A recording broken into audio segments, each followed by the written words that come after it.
ঠাকুরটি সম্মানিত করবেন, শ্রদ্ধা জানাবেন আমাদের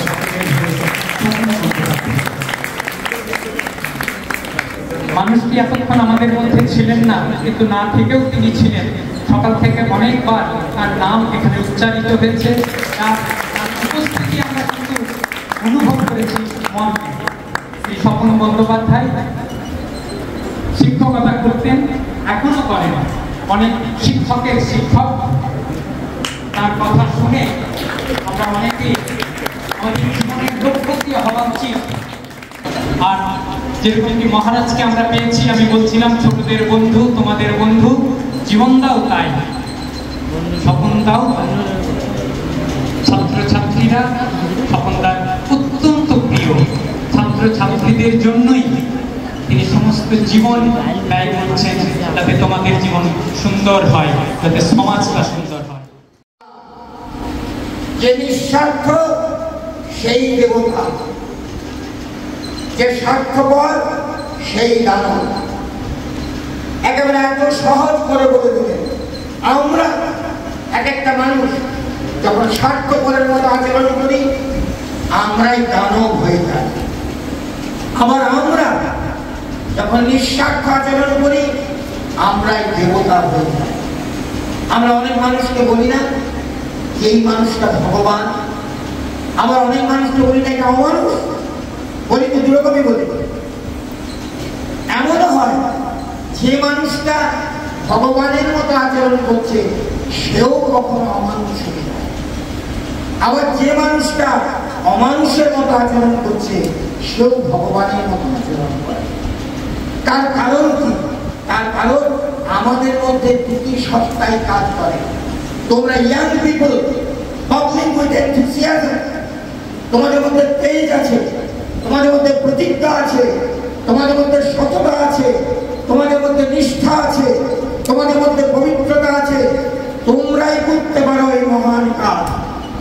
আমরা অনেক তাড়াতাড়ি সব হারিয়ে ফেলি, এই বয়সের মানুষ ধৈর্য হারিয়ে ফেলি, অধ্যবসায় থাকে না, আমাদের অনেক ত্রুটি এখন আমরা লক্ষ্য করতে পারি। কিন্তু তোমাদের মধ্যে জমাটবাঁধা ভাব, এই জমাটবাঁধা ভালো ভাবটাকে যত বেশি পারো, আমরা নানান উপায়ের কথা বলবো, সেগুলো শুনবে। আর আমি আর নতুন করে বলবো না, স্বামীজি পড়বে, স্বামীজিকে পড়ো। প্রতিদিন যেমন একাডেমিক লেখাপড়া করো, প্রতিদিন যেমন নিত্য কর্ম করো, প্রতিদিন যেমন খাওয়া দাওয়া করো, প্রতিদিন নিষ্ঠা ভরে ভালোবেসে ওই বিবেকানন্দকে পড়ার চেষ্টা করো। এই বিবেকানন্দকে যদি পড়ো, তাহলে দেখবে তিনি তোমার ভিতর প্রবেশ করছেন। আমি দুটো উদাহরণ দেবো, বেশি না, তোমাদের সময় অনেক হয়ে গেছে, তোমাদেরও বাড়ি যেতে হবে। তার আগে আমার একবার মনে হচ্ছিল যে যারা আমাকে নিয়ে এসছে এদের কি অবস্থা। একটা ছোট্ট হাসি গল্প হলো। একটা বক্তৃতার আসরে একজন বক্তা বক্তৃতা দিচ্ছে, আস্তে আস্তে লোক ফাঁকা হয়ে গেছে। তোমরা কিন্তু খুব ফাঁকা হয়ে যেও না, তারপর ফাঁকা হবেও না আমি জানি। ভদ্রলোক কিন্তু বক্তৃতা দিচ্ছে, একজন লোক এলো লাঠি নিয়ে ঘোরাফেরা করছে পেছন দিকটা।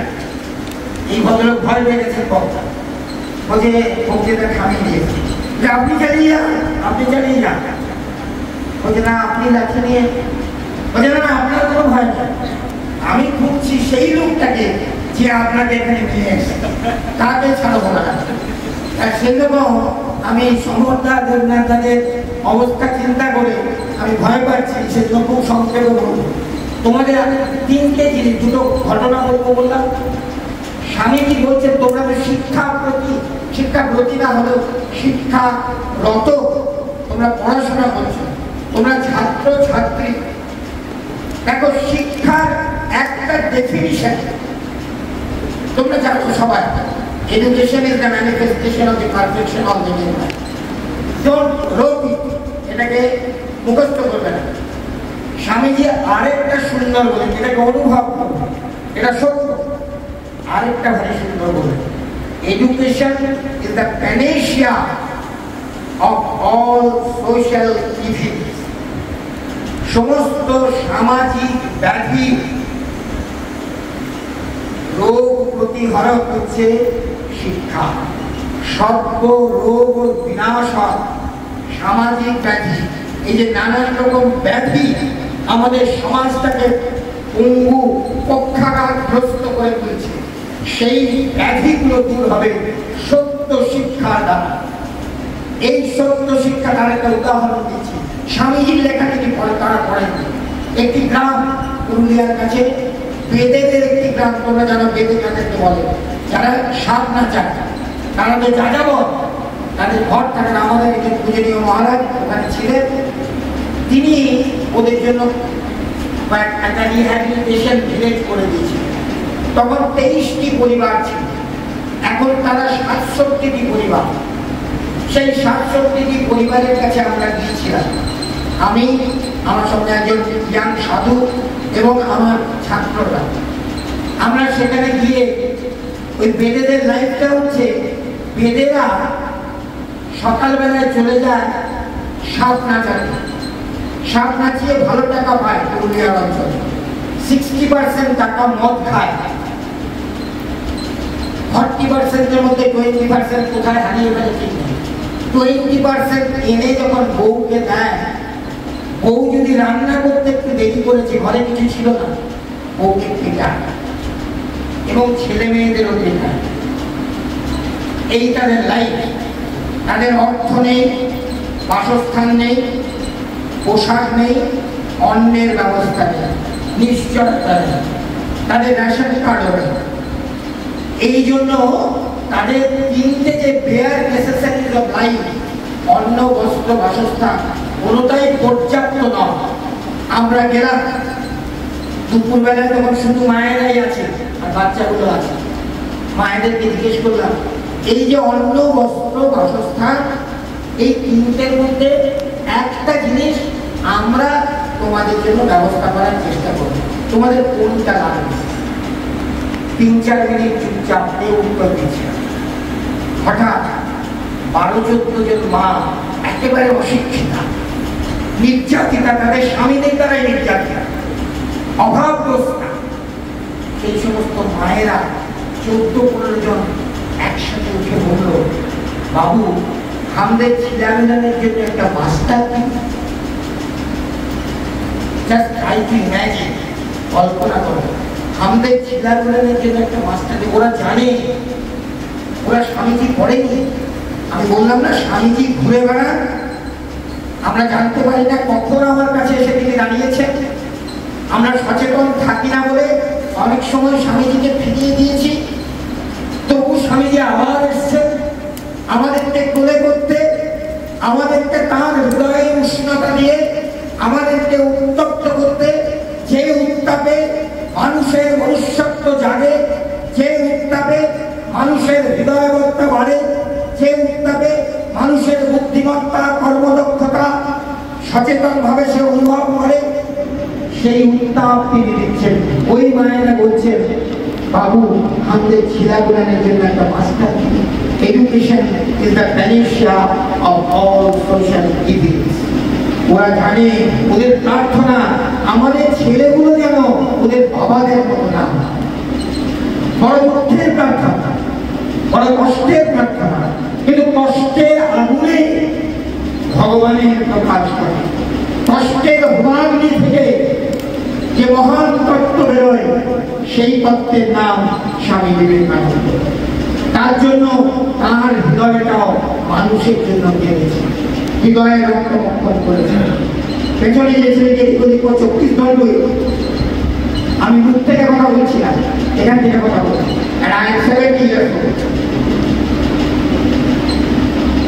এই যে জায়গাটা, সেই জায়গাটা কিন্তু তোমাদের বুঝতে হবে।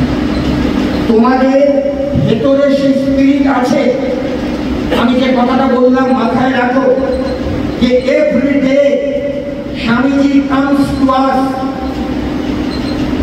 আমরা সচেতন থাকলে বুঝতে পারবো কখন তিনি এলেন। গল্প কথা নয়।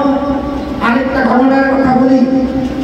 এই ঘটনাটা পশ্চিমবঙ্গের বাইরে একটা বড় স্টেশনে, সেই বড় স্টেশনে এক ভিখারিনী, আমার এক বন্ধু, সে সেখানে থাকতো মুম্বাইয়ের কাছে। সেখানে আমার এই বন্ধুটি সে প্রতিদিন অফিস যেত, ওই স্টেশনে নেমে তার যে ওই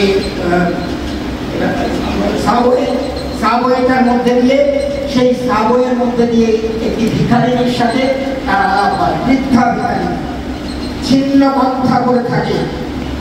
প্রতিদিন আমার বন্ধুটি তার হাতে কিছু দেয়।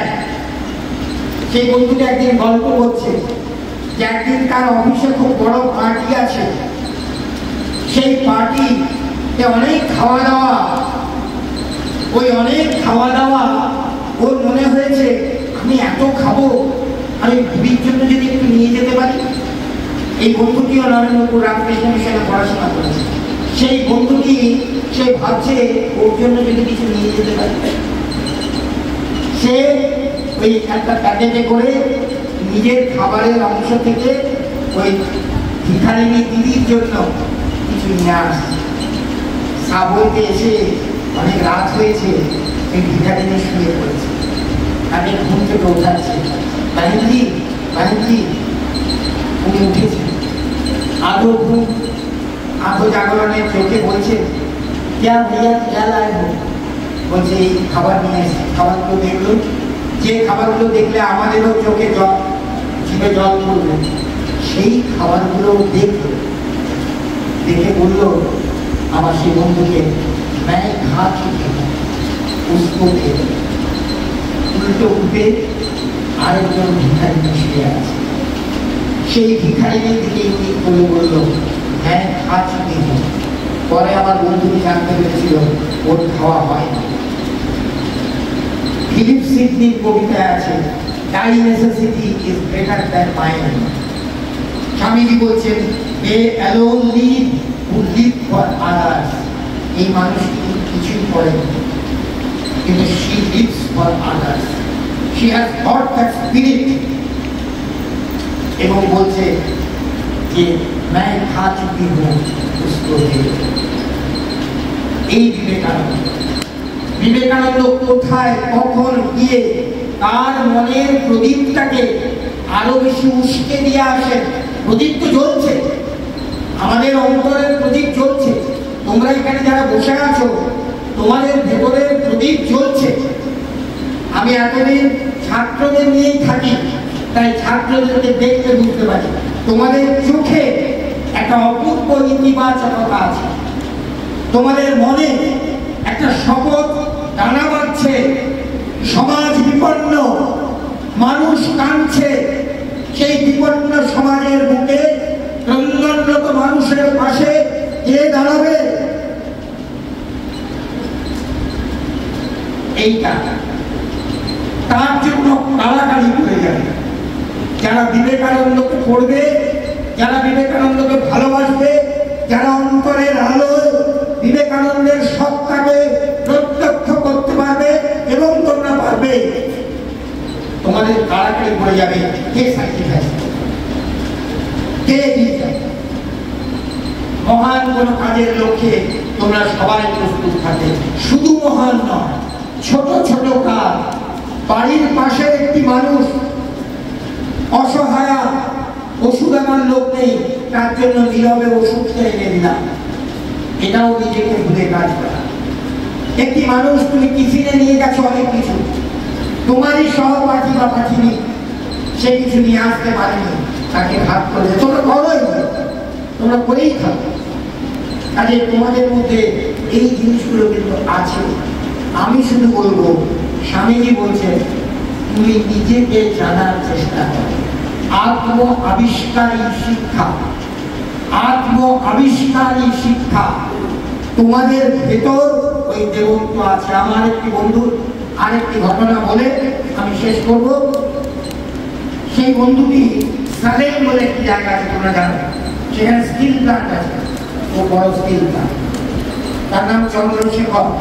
সেই বন্ধু নরেন্দ্রপুরে আমরা যখন পড়ি, পড়াশোনা করি, মেয়ে আমি ছেলেদেরকে বললাম তোমাদেরকে করজোরে বলছি, তোমরা মা তো, তোমরাই দেশটাকে বাঁচাবে, একটু শোনো বলছি, কেমন ভেতর থেকে একটুখানি সুন্দর, সেটা দরকার আছে। আমাদের ওই বন্ধু নরেন্দ্রপুর রামকৃষ্ণ মিশনে, আমি ইংলিশ অনার্স নিয়ে পড়েছি, ও কেমিস্ট্রি অনার্স নিয়ে পড়েছি। কেমিস্ট্রির ছাত্র হিসেবে ওদের প্র্যাকটিক্যাল করতে, ওরা যখন প্র্যাকটিক্যাল করে ফিরে আসতো তখন সন্ধে হয়ে যেত 6টা। আমাদের টিফিনের ঘন্টা পড়তো 4:30। এই 4:30টায় টিফিন আমরা সব খেয়েছি। ওরা আসেনি তখন কেমিস্ট্রি ছেলেরা, কেমিস্ট্রির ছেলেদের মধ্যে ও সবার আগে এসে, আমার মনে আছে সেদিন লুচি আর ডাল টিফিন ছিল। আমাদের পক্ষে খুব, এখন আমি লুচি ডাল খেতে পারবো না, কিন্তু তখন বুঝতেই পারছো অত্যন্ত তৃপ্তিদায়ক টিফিন। সে এসে না 2-3 জনের টিফিন খেয়েছে। আমরা সে সময় বসে গল্প করছিলাম, আমরা বললাম কিরে জানি চন্দ্রশেখর, তুই 2-3 জনের টিফিন খেয়ে গেলি, আর ওরা কি খাবে না? ওদের বেলা ফ্যাচ ফ্যাচ করিস না, জ্ঞান দিতে আসিস না, যেমন হয় বন্ধু জ্ঞান দিতে আসিস হয়ে গেল। ঝগড়া হয়নি, আমাদের বন্ধুত্ব তখন ছিল এখন আছে। তার ওই ঘটনা 34 বছর পর সালেমে, তখন সে চিফ প্রোডাকশন ম্যানেজার, আমাদেরকে ফোন করলাম, তখন রামকৃষ্ণ মিশন আছে, বললো শোন তোকে ফোন করে জানা, কেমন আছিস ইত্যাদি ইত্যাদি। ও জিজ্ঞেস করি, ফোন করে বলছে তোকে কেমন আছিস জিজ্ঞেস করতে ফোন করে একটা কাজ করেছি বুঝলি। কি কাজ? না, আমাদের এখানে আমাদের একটা অফিসার্স কলোনি আছে, 44টা সেখানে বাংলো আছে। এই 44টা বাংলোর মেড কাজ করে, মেড। ওই মেডদেরকে নিয়ে আমি একটা ইভিনিং স্কুল করেছি।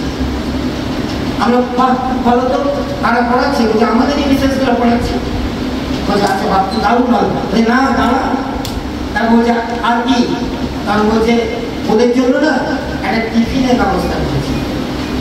আমরা সেটা খুব ভালো, আমি খুব মানে আন্তরিকভাবে খুব উৎসাহিত, দারুণ ভালো, তোকে সামনে থাকে আমি আলিঙ্গন করে নেব। তাহলে দাঁড়া, টিফিনটা লুচি দাও। তারপরে বলছে ওই টিফিনটা আমি খরচাটা দেওয়া দেবো। আমি নরেন্দ্রপুরে, তোদের মনে থাকবে, লুচি ডাল টিফিন আমি কয়েকজন খেয়েছিলাম। তোরা আমাকে বলেছিলি, আমি সেদিন তোদের কথা শুনে আজকে বুঝতে পারছি কত প্রয়োজন। এই ভেবে আমি করছি, এই যে চন্দ্রশেখর একটা গ্রামের ছেলে, বাঁকুড়া জেলার একটা প্রত্যন্ত গ্রামের ছেলে, সে কিন্তু এই কাজটা করছে। His soul is potentially divine. কখন স্বামীজি এসে দরজা নেমেছেন ও তখন বুঝতে পারেনি, অনেক পরে সে কিন্তু দরজা নাড়াতে। সবাই আমরা বুঝতে পারি। আমার অনুরোধ শুধু এইটুকু যে আজকের এই যে এত কষ্ট করে যারা আয়োজন করেছেন, এরা সবাই প্রবীণ মানুষ, তাদের কোনো অভাব নেই, কোনো অসুবিধা নেই, দিব্যি তারা স্বচ্ছন্দে বিশ্রাম নিতে পারতেন প্রতিবারে। কিন্তু তারা এখানে এসে এত আয়োজন করে শুধু তোমাদেরকে ভালোবাসে, ঠাকুরমা স্বামীজিকে ভালোবেসে এটা করেছেন। ঠাকুরমা স্বামীজির প্রতিনিধি তোমরা, তোমাদেরকে ভালোবাসে, মায়ের পিতা এরা এসছে, সবাই তোমাদেরকে ভালোবাসে। আর এই তোমরা এই ভালোবাসা একটা তো প্রতিদান চায় না, একটা উত্তর তো দেবে। এই উত্তরটা এই বিবেকানন্দ যেদিন আসবেন, প্রতিদিন আসবেন, তার খোঁজ রাখবো, তোমার হৃদয়টা অনেক বড় হবে, তুমি অনেক বড় মানুষ হবে এবং তোমাকে দেখে মানুষ শিখবে। আমার আজকে আমি দুটি জিনিস তোমাদের একসঙ্গে করতে বলবো, আমিও বলবো তোমরাও বলবো। স্বামীজি যে প্রার্থনা করছে যে মানুষ হওয়া, সত্যকারের মানুষ, মানযুক্ত হুঁশ। আমি একটু বলবো, তোমরা বলবে, দাঁড়িয়ে আছো? হ্যাঁ, জোরে বলবে, কিন্তু একদম না, আসতে না। আমি একটু করে বলবো, তোমরা সেটা বলবে। বলো, হে গৌরীনাথ, আর জোর করো, হে গৌরীনাথ। বলো না, একদম জোর বলো। এটা কি জোর? পাঠিয়েছে দেখে? হ্যাঁ, তাহলে জোর হবে না। ইয়াং লাভ না বলো একদম ফাটিয়ে দাও কাপড় চোপড়ে সব উপরে বলো হে গৌরীনাথ হে জগদম্বে তুমি আমার দুর্বলতা আকুশতা দূর করো আমায় মনুষ্যত্ব দাও মা আমায় মানুষ করো মানুষ করো মানুষ করো। আরেকটি মন্ত্র ঠাকুর মায়ের খুব সুন্দর হয়েছে। এটা কিন্তু ওই চোরটা কি জানো, আমাদেরকে রবীন সন্ন্যাসীরা বলতো স্বামীজির লেখা ঝরে ঝরে ঝরে ঝরে ঝরে ঝরে বলতে ভেতরের শক্তিটা জানে। এবার বলে একটি প্রণাম মন্ত্র, যেটা আমরা হাত জোড় করবো ঠাকুর মায়ের। আমি একটু করে বলবো, তোমরা বলবে। ভারী সুন্দর বলেছো। জননী শারদাং দেবী রাম কৃষ্ণ জগদ্গুরু পাদ পদ্মে তয়োর স্থিত্বা প্রণমামি মুহুর্মুহুঃ। খুব সুন্দর হয়েছে। আমি আবার সকলকে শ্রদ্ধা শুভেচ্ছা ভালোবাসা সেবা জানাই। আর তোমাদেরকে আবারও বলি, তোমাদের দেবত্বকে আমার প্রণাম জানাই। তোমার স্বামীর কাছে প্রার্থনা করি, সর্বে ভবন্তু সুখিনা সর্বে সন্তু নিরাময়া সর্বে ভদ্রাণি পশ্যন্তু মা লক্ষ্মী জয় মা।